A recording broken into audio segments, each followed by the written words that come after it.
Can you imagine a place that started out as this rowdy, muddy field for a spring festival, only to become one of the most exclusive postcodes on the entire planet? Well, that's exactly the story we're diving into today. We are unpacking the incredible journey of London's Mayfair, from its humble beginnings all the way to becoming a global symbol of pure opulence.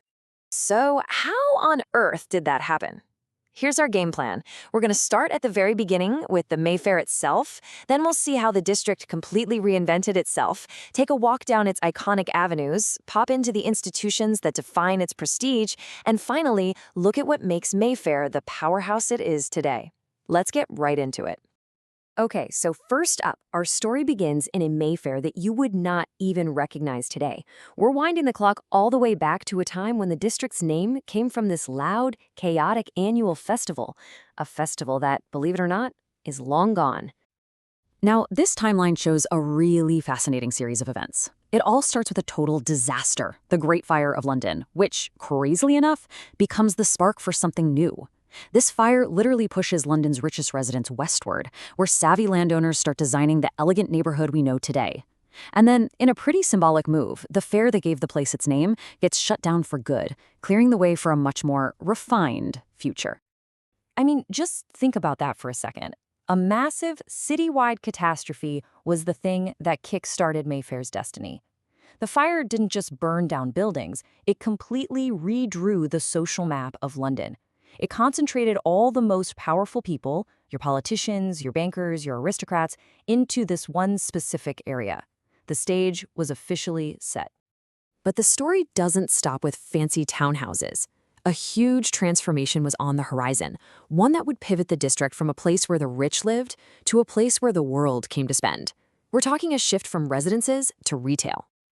So what was the catalyst for this huge change?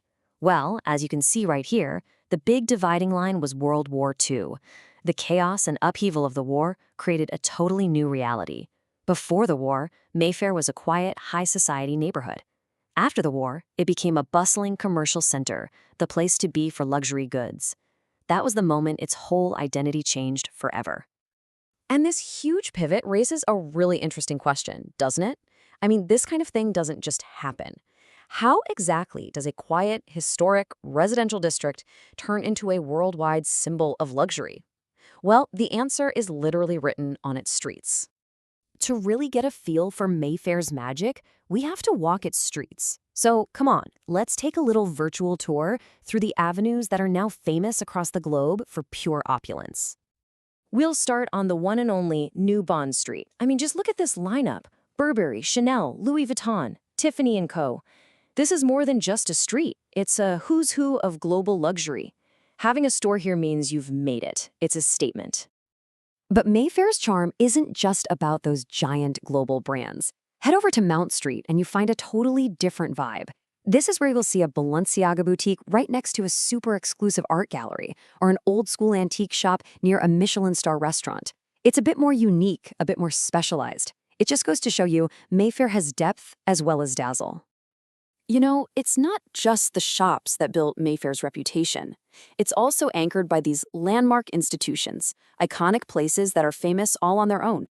Take Sotheby's. It's one of the most famous auction houses in the world, and the fact that it's been on New Bond Street since 1917 has made Mayfair a global center for art and collectibles. For more than 100 years, it's been this beacon of cultural and financial prestige, drawing in the most serious collectors from all over. And just to give you an idea of the kind of money we're talking about, £75 million. That's what a single sculpture sold for at Sotheby's back in 2010, a record breaker. This isn't just shopping. This is the absolute top of the international art world. But again, Mayfair's luxury scene isn't all the same. Just a short walk from the elegant halls of Sotheby's, you find something different. This quote just perfectly captures the wild, artistic spirit of Dover Street Market. It's the brainchild of the legendary Rei Kawakubo from Comme des Garçons. It's 6 floors of fashion that basically turns the whole idea of a luxury store on its head, with this raw, industrial, almost unfinished feel. Of course, you absolutely cannot talk about London luxury without mentioning the Grand Dame herself, Harrods. It was established way, way back in 1849, and it's so much more than a store. It's a global icon, probably the most famous shopping destination on the planet. The sheer size of Harrods is just, well, it's staggering. We're talking over 300 different departments and 27 restaurants. It's basically a city under one roof. You can find absolutely everything here, from high fashion to the latest tech to exotic foods. But here's the thing that really takes Harrods to the next level: the services. A gift concierge, personal shoppers, a spa, they even have systems to accept different currencies. And that really gets to the core of modern luxury, right? It's not just about the stuff you sell. It's about creating this incredible, seamless experience for a very demanding international customer. All right, so we've traveled through history, walked the famous streets, visited the landmarks. Now let's pull it all together and see what makes Mayfair such a powerful force in the world today. See, Mayfair's modern success really boils down to this powerful trifecta. First, it's a huge hub for global finance, with major hedge funds and company headquarters. Second, it's the absolute heart of London's fashion scene.